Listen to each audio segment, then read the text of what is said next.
Welcome to the Explore Words, Discover Worlds podcast, presented by Bradford Literature Festival.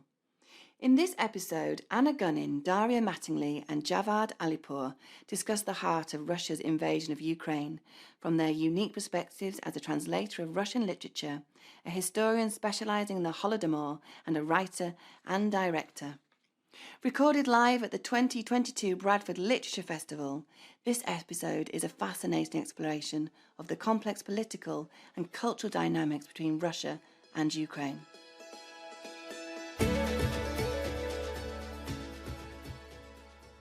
I'm here today to welcome our amazing speakers to speak about Ukraine, Chechnya, and the struggle for freedom, especially in the context of everything that's happening right now.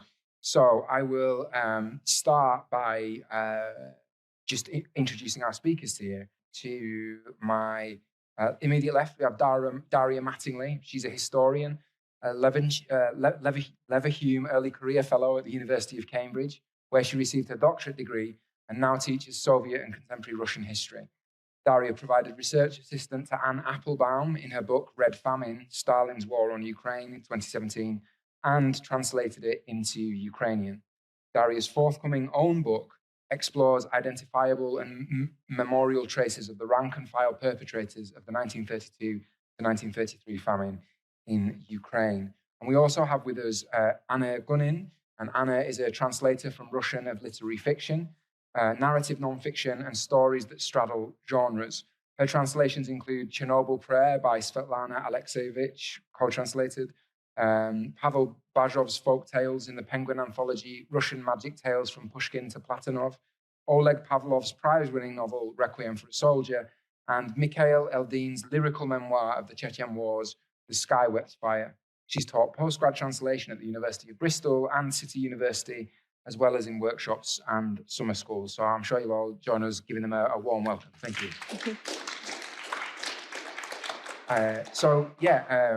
Anna and Daria, we've been talking all the way through lunch about Ukraine, Chechnya, the literary tradition of Russia, and all this kind of stuff. And one of the things that came up when we started that discussion was Anna, you spoke about some quotes you'd found. I don't know if that seems like a place to start our discussion. That's all right.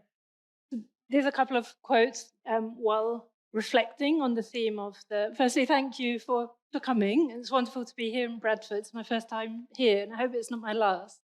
It's a really interesting city. So while reflecting on the themes for the discussion, there were two quotes in particular that sprang to mind. They're both from books one I co-translated, one I translated. So I'll read those. The first is from Svetlana Alexievich's Chernobyl Prayer. So Svetlana Alexievich set herself the task in all of her, she has what she calls a cycle of books themed on understanding the red man. So that can also be translated as the Soviet man, red, of course, being as in Bolshevik. And understanding the cult-like mindset that was prevalent in the Soviet Union. So from one of the monologues in Chernobyl Prayer, one of the interviewees says, "There's that renowned Bolshevik slogan, with an iron fist, we shall herd the human race into happiness. The psychology of a rapist, the materialism of a caveman, defying history, defying nature, and it's still going on. One utopia collapses and another comes to take its place." But this was written in the 1990s, and it's every bit as relevant today, sadly, because this is a repeat.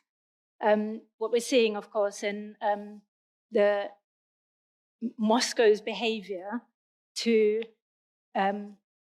its neighbors, sadly. The other is from Mikhail Eldin's memoir on the First and Second Chechen Wars. Mikhail was a journalist and actually a cultural correspondent, not interested at all in military affairs or even politics. But he ended up in the heart of both of those wars And he ends his very powerful memoir, which I'd very strongly recommend you consider buying and reading. And in fact, it's available for free as an ebook on Kobo at the moment, so you can follow that up to find it. So in his epilogue, he says, you can only solve the issues of self-determination for nations and peoples in a civilized way if you live in a civilized world. But the world of those peoples who had the cruel misfortune to live on the 1/8 of the earth that was under the patronage of Russia can hardly be called civilized. Which again, and then he continues about talking about the empire and the Chechen people. And the entire epilogue reads as a prequel, as a prediction of what is the Ukrainian people are now facing, that struggle they're facing to retain their autonomy and freedom from Moscow. Thank you. I think that seems like a really great place to start. So over the next sort of hour, how this is going to run is I'm going to ask some questions from you two both. And then we're going to open it to the floor if people have questions as well. I think what's really, really exciting about having Daria and Anna with us is that we've seen as the war has cranked up into another gear in Ukraine this year, that where certain gaps are, I think, in how we think about that region of the world, that kind of because of the dominance of Russia and its various empires and the Soviet Union, if we think about those areas of the world at all, we're often likely to think about them through the lens of Russia and Moscow, in particular, Russian culture, Russian language, and so on and so on. But actually, that whole area is, of course, full of a number of countries and peoples with different literary traditions. I know you're both scholars and fans of literature, and different political histories. And so the first question I really wanted to ask was, first of all, to Daria and then perhaps to Anna, was in terms of you guys knowing about Ukraine, knowing about Russian language, Chechen literature, knowing about Belarus, do you think there are differences between the kind of mindset, whether that's politically or in literature, of, for instance, kind of Ukraine and Russia, or perhaps Chechnya and Russia? Well, I would start with Ukrainian literature, which classical canon of it was created in 19th century in opposition to Russian imperial dominance. So it was defining Ukraine foremost as the victim of empire, as colony. And I wanted to add to what Anna was saying with quotes, really powerful, is that in a civilized world. But with Russia, when we think about Russia as an empire, we immediately think in terms of European empires, which had colonies overseas. So citizens within the metropole had rights. They were created by divine right to rule and to share their culture, whereas Russia did not have overseas colonies. And I think in part it impacted how its own population was seen. And what we are seeing today, how Russian citizens who participate in the war in Ukraine are treated by their superiors and their government as such, as resources. And we were discussing that with Javaad and Anna, that it's self-colonization, internal colonization still taking place today. And as a result, Ukrainian literature, making a full circle, it was asserting the right of Ukrainian people to be masters of their fate, and as well as being victims of Russian aggression. And there is a persistent theme of Ukrainians being cheated by the Russians, whether it is a female protagonist, she's duped into believing that she could make it, or if it is a poet, they are persecuted for their political views. So we have many themes in in Ukrainian classical literature reflecting that relationship between Ukraine and Moscow, at the time St. Petersburg, as well as common themes in any Central European, or European for that matter, literature of, again, self-determination, liberation, and Shakespearean tropes as well, Shakespearean themes, sorry, not tropes, but that trope of self-determination obviously dominated Ukrainian literature of the 19th century. That's what I could add to that question. Brilliant. Thank you. Thank you. Anna? And certainly there's a difference in the mindset of a large swathe of Russians, because inevitably we're going to be falling back on stereotypes and generalizing. But for the kind of Russian who supports the war of Moscow's war in Ukraine at the moment, certainly, and who supports Putin, or who supports not necessarily Putin, but Russian imperialism, Russian expansion beyond its legally recognized borders. There is a huge gulf between their mindset and the mindset of large swathes of people in Chechnya, as in Ukraine. Johar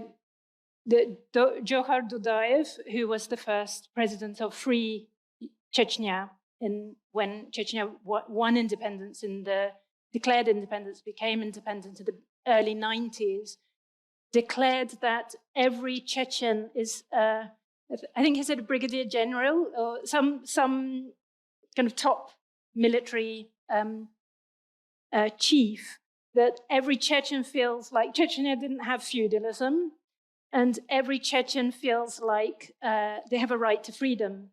And that's certainly not true of people who follow Putin.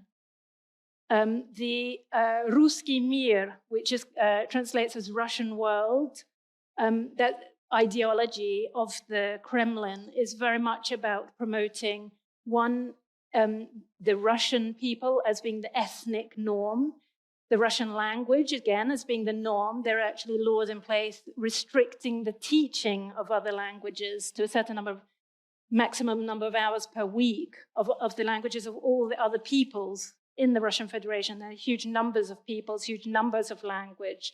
This is a population where 20% of them are ethnic, of Muslim ethnicity. And that's all ignored. The only thing that's pushed as dominant is the Orthodox Church, the Russian people, the Russian language, and Russian culture in a very sort of unreconstructed imperialist presentation of it. So yes, that contrasts very starkly with the Chechen mentality. And even in this era of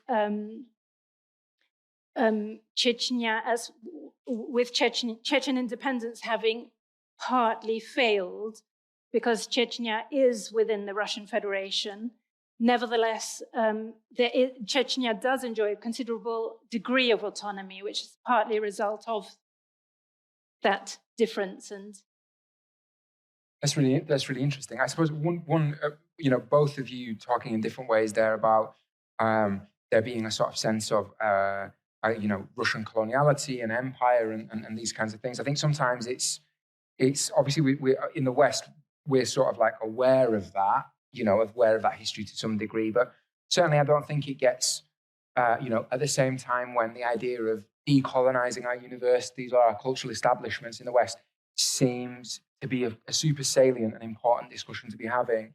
It seems to me there's not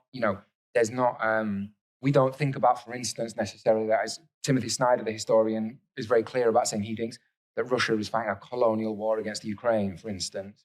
So my question is really that idea of a sense of, I suppose, the post-colonial or the colonial, or in what way does that affect either how people are producing politics, producing literature, producing themselves in those countries, and in what way does it affect kind of the politics of how that's disseminated in the West? That's a crucial question, Javaad, because the cases of Ukraine and Chechnya in that respect are different. Chechnya is still part of Russian Federation. And with Ukraine, the situation is different.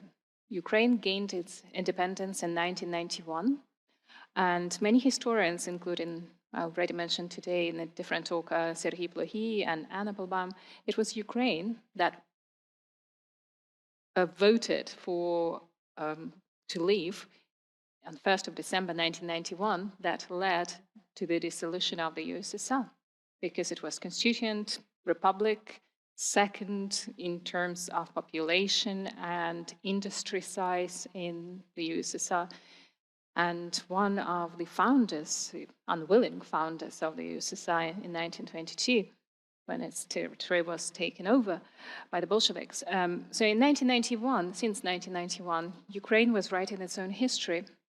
And of course, Ukraine as a state turned to the historiography that existed before the Soviet rule or existed in diaspora in the West, in Ukrainian diaspora, and the story that was of the imperial domination.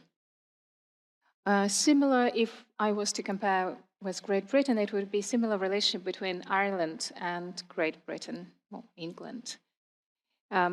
Yes, it did have its own intellectuals who vouched for independence, like Ireland, but yet it also had Oscar Wilde, who is classic of British literature. I might be mistaken. That's right. I think It's not Irish. Yeah. And it's written in English. All his works are written in English. Ulysses, James Joyce, but it's English-speaking authors. And for somebody from Eastern Europe, they are British. Likewise, Gogol, a native of Ukraine, who grew up in Ukraine, wrote about Ukraine, but he employed imperial gaze. Ukrainians became folk for him, even though he himself was Ukrainian. And Chekhov, who put on in census Maloros, or Little Ukrainian, himself identified as Ukrainian, he was a Russian writer, so was Gogol. So you have that intertwining history of cultural tradition, cultural memory of Ukraine, and yet you have that diaspora and pre-Soviet 19th century romanticism in constructing what it was to be Ukrainian. So in the last 30 years, unlike in Chechnya, we have Ukraine had a free reign in constructing its own past in historiography, in cultural production, in cultural texts, in politics, and as a result, we see revolutions when autocrats were got rid of by people taking it to the streets, something unthinkable since 2000 in Russia. And so when you say about interplay between literature and culture and politics, it was inevitably intertwined in Ukraine in the last 30 years, and which led to construction of identity completely, not completely, but different to that of Russia and different to that of a red man, which Anna mentioned. And Alexievich herself, a Nobel laureate and a prominent journalist, writer, and historian, I dare say, with her books, she describes the experience of a generation that came of age or formational years. Formation years took place during the Soviet Union, yet we have 30 years already of independent Ukraine. The whole generation, 30-year-olds, grew up not knowing one president in power for 20 years. Or, in fact, there are 20-year-olds in Russia who knew nobody by Putin in office of the president. So we have a nation, a political nation that has been formed by culture, history, and politics. And I hope Anna would agree with me on that one. Mm-hmm. And I think it's interesting there are the three strong men who stand in opposition to what Daria is explaining has been Ukraine's fate these past 3 decades. Lukashenko, Putin. So Lukashenko, of course, in Belarus, which didn't shake off the Soviet tradition, Soviet system of sort of tyrannical political management. Putin in Moscow and Kadyrov in Chechnya, where so you have autocracy in those 3 countries.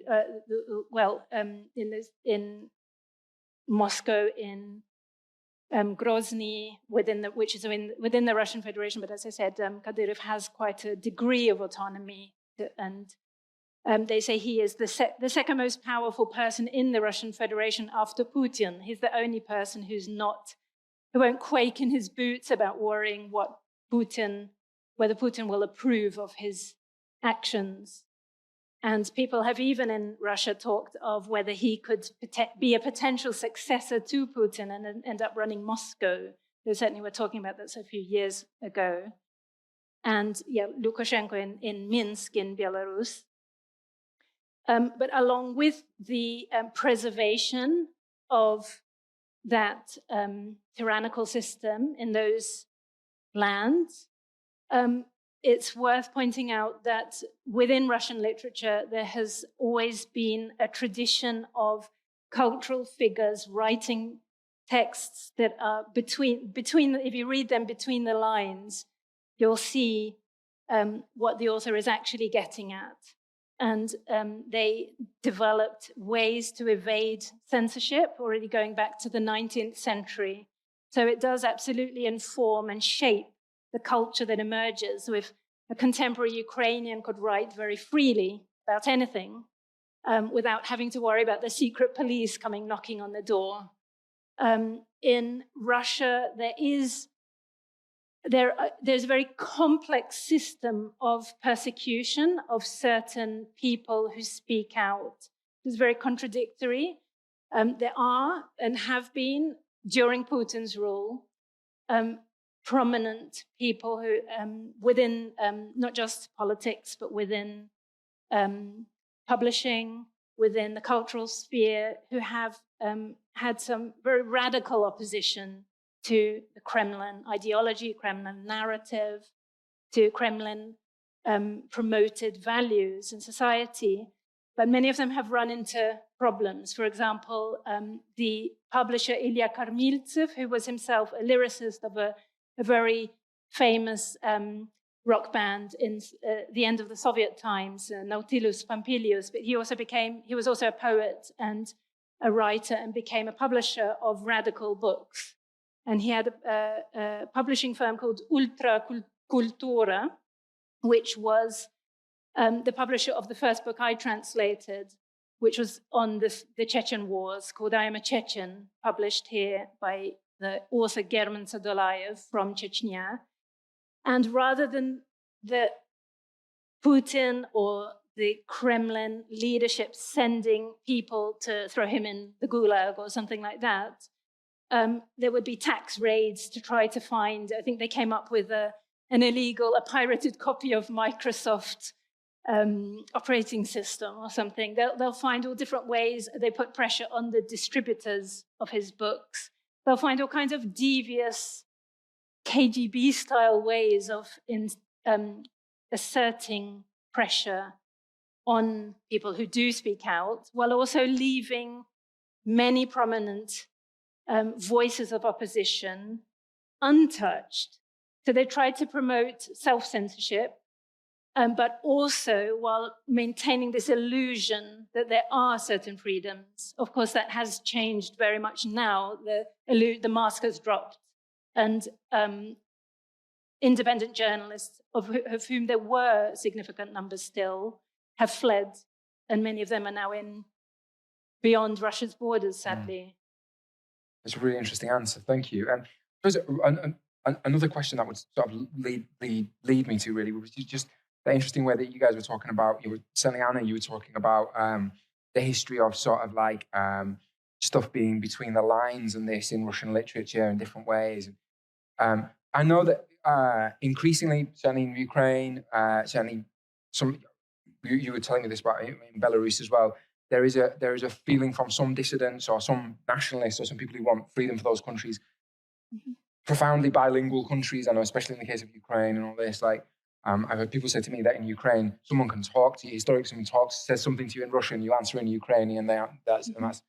But I know that there are people. First of all, there are cultural producers, activists in this who want to say that we don't want to use Russian right now. Do you know what I mean? First of all, and And also, I see a lot of stuff, a lot of ideas, people talking about how like certain kinds of Russian dissident literature, or a certain kind of a sort of ironic distance away from a certain kind of worship of a Dostoevsky or a Tolstoy or something like this, can actually be an important part of kind of Russian imperial sort of colonial self-identity or something like that. That's a very, I'm aware, slightly verbose question, but I hope you guys will see what I'm sort of groping towards in the dark. So I don't know if I can throw that at you first, Daria. You made so many points. I don't know where to start. First of all, I will start with the last point about imperial decolonizing Russian literature and not using the Russian language. Okay, I don't want to draw parallels with Hitler, but after Hitler, it doesn't mean we can't study German culture or and I know it has been, there is many studies about the trauma inflicted on German-speaking Jews who escaped the Holocaust and their relation with their mother tongue. So I would make a statement that let's not let Putin steal Russian culture and Russian language from Ukraine as well, because it is a bilingual country, and as we know, protection of Russian speakers was the last thing on the mind of who is behind the war in Ukraine. And in fact, Russian language in Ukraine is slightly different to Russian language spoken in Russia, not to the same extent as Australian is different to British English, but still it evolved and it developed in the last 30 years according to its own patterns, melodics, and vocabulary, and what's not. So yes, and it is a very sensitive issue during the war. So the calls of people and cultural activists who call to stop using Russian language could be understood from that perspective. As to decolonizing Russian culture, indeed, if we critically read texts by Lermontov and Pushkin and their treatment of Chechnya as the other, which we discussed with Anna, as well as of Ukraine, saying that, oh, those slightly savage Ukrainians, they dance and they sing, but they are very expressive, they are feminine, but they don't have cold mind, they are not suited for intellectual work. So we can see that othering and, in a way, Orientalism practiced towards Ukrainians. They are like us, but slightly not like us, by employing that in cultural texts, and that's how Pushkin described. Not to downplay his works, but if we are to read him critically, we will notice Lermontov and Tolstoy and Dostoevsky as well, and we will notice many, many things and misogyny in Dostoevsky's works, actually, how his views and his notes, for example, when he first visited London, he couldn't bear the sight of British women, and he was quite explicit about that. He said, how could they go to work at the factory? And he's talking about British, Victoria and Britain. And they get drunk and they drink beer after the shift in the factory, and they're not looking after their children, and they fall on the pavement and their children standing over them. How could they? No way you can compare to maternal Russian women and who look after and tend to the oven and look after their children, etc. And emancipation and women's rights was not on his agenda at all. So if we look at Russian literature and reassess it, yes, it is presentism because we are asking present-day questions, but nevertheless, it's a very rich material. And the first point you were making? I can't remember. That was a very good answer. Yeah. I think I was just... I'll stop here. Yeah, no. Yep. Cool, thank you. That's very interesting, because another person who's not from the 19th century, another person who is a great, famous poet in Russian, Brodsky, there's a recording you can find on YouTube where he's reading a poem that's very politically incorrect towards Ukrainians and towards Ukrainians' aspirations for nationhood. And there are two themes in terms of the Russian language and the dominance of the Russian language, and also sort of the ownership of the Russian language, whether we should think of Moscow as having full ownership of it, or whether Ukrainians can take ownership of it or other peoples. There's also twin themes. There's also what is called in Russian chauvinism, which is, as you can hear, it sounds like chauvinism. It's a term that's much broader. We tend to use the word chauvinistic in English, meaning sexist, basically. In Russian, it means racist, imperialist, culturally arrogant, believing in. And there's also another term called that from the Soviet times. There was this again an illusion in the Soviet ideology that all of these many nations that made up the Soviet state were in what's called the friendship of nations. Дружба народов. It's one of these slogans, Soviet propaganda slogans, the friendship of nations. If you look at a ruble note from Soviet times, it would have lots of these different languages, 5 rubles written in all these exotic looking alphabets and so on, from all of the languages of the Soviet territory. And at the same time, the reality was, there was another term that was pushed. Russia is the big brother among this friendship of nations. Russia is always number one and is all the other nations are the little brothers, basically. And so there are many Russians who I have personally encountered in different areas of academia, of culture, who I think are very much unaware. They haven't gone through a process of reassessing their own attitudes. And they've actually, they're imbued with this chauvinism, this chauvinistic, this sort of imperialistic attitude towards other peoples within the former Soviet territories. And so it does mean that there does need to be some fight back against that, because many of these people will think of themselves as being very anti-racist and not quite progressive, because Russia is a very different land with different values, different cultural values, and so on, spiritual values. It's very much a blind spot in most Russians, I would say. Coming back to the question of the Russian language, the domination of the Russian language, and whether how much that should be challenged, in what ways it should be challenged, or whether it should be challenged. I spent part of my year abroad when I was learning Russian at university here in the UK. I spent part of that in Minsk, in the capital of Belarus, and it was at a very exciting time when Belarus had just become Belarus. Before that, it had the Russian name, Belarusia. And they declared they renamed their country in their own Belarusian language. They had become independent, but very, very recently, they were beginning to rename the different streets and squares. One of the central squares became, so before, throughout the whole Soviet territory, you had Lenin Avenue everywhere, or Karl Marx Street, and there's even a film called The Irony of Fate that makes fun of how you can have the exact same name of an address of a flat in Moscow and in St. Petersburg, and because everything was so cookie cutter, identical everywhere, and controlled by the ideology. And it was an interesting time. The tram stops, they would announce half the time in the Belarusian names and half the time in the Russian names. So I got to hear how Independence Square sounds in Belarusian, which is actually much closer, the same as Ukrainian to Polish than to Russian. There's a lot that's mutually intelligible, but absolutely not everything.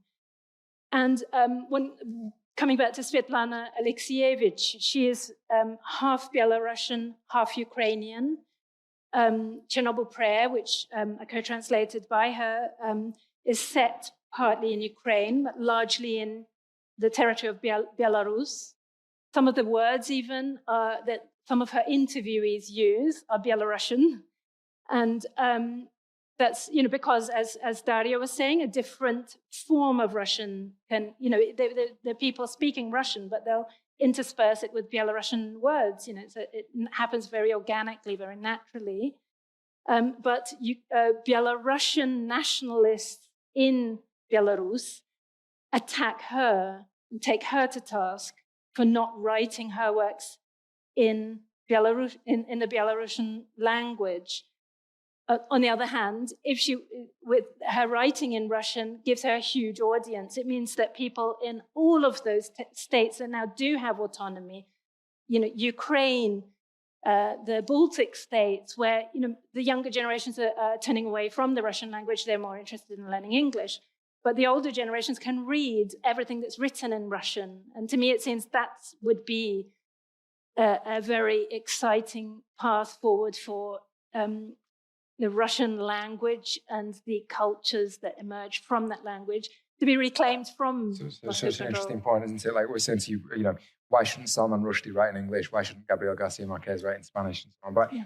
I think that's more or less taking us to time. I do very quickly want to ask one final thing of you guys. I know some books have already been mentioned, but after all, book fans, literature festival, all that kind of stuff. If I was to ask you whether there are sort of one or two contemporary bits of Ukrainian or Chechen or Belarusian literature that you would encourage people to have a read of, probably in English, is there anything you think of? As a historian, I would recommend The Gates of Europe by Sergei Plokhy or Red Famine by Anne Applebaum. But as a literary scholar, which I'm not, but an avid reader, I would recommend Sergei Zhadan's work, Voroshilovgrad, and other works. He's contemporary Ukrainian writer who touches upon different topics, including Russian invasion, Russian hybrid warfare in Donbass, Zhadan. So I would recommend his works. Thank you. Yeah. So of contemporary writers writing in Russian, I would certainly say that one of the leading writers for many years has been Vladimir Sorokin. And if you're interested in Russian fiction that is certainly very anti-Putin, I would turn to his books, which have been, they're very absurdist. They come from Russian literature has a very rich theme of absurdism in its literature. And they're very creative and playful, and he has been accused of writing the blueprints for what the Kremlin has ended up doing. There's one book in particular, The Day of the Oprichnik, which was all about this descent into a medieval sort of dysphoric, dystopian world, which is very, very... Someone needs to tell him to stop writing books, man. But of referring to those of you who are interested in less contemporary works, I'd say there are a couple of books in particular that I personally think are very revealing what's going on at the moment. One of them is Vasily Grossman's short novel that was actually an unfinished novel, but it doesn't feel very unpolished, called Everything Flows, which isn't one of his big name novels. The Life and Fate is, of course, the biggest name novel of his. But Everything Flows is an extraordinary work and condensed. And if you like short books, it's perfect because it's much shorter. And it gives this extraordinary descriptions of the Holodomor, and is deeply informative on the Soviet era. And he lived in Ukraine. This all took place in Ukraine. So it's a complex question, the identity of him, whether you would call him a Ukrainian writer or, a writer within the Russian literary tradition. And the other book is a memoir by Anatoly Kuznetsov that was written back in the second half of the 20th century, although it's actually based on his diary entries during the 1930s and the occupation of Kiev. And it's called Babi Yar. It's available in English translation, has been for many decades now. And that's an extraordinary book where he describes the parallels between living as a boy under Stalinism and then under German Nazi occupation, and how similar the two regimes were. Thank you. Can I Sorry, just quickly jump on that? Because Vasily Grossman would explain not only about Soviet, but also about Ukrainian history, and it would position Ukraine from a historical perspective of the conflict between Ukraine and Russia. And Vasily Grossman, I couldn't recommend hardly enough Everything Flows, because it explains why ordinary people participate and become willing participants of violent policies, state-sanctioned violence.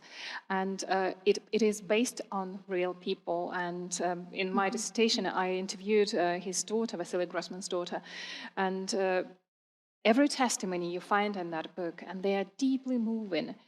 Every single person, every single, even a little wooden toy they're making took place in real life. It reads like Alexievich documentary based on somebody's testimonies. Absolutely, I couldn't recommend that enough. Thank you. I'm sure you're going to join me in thanking our distinguished speakers that we've had today. So thank you. Thank you.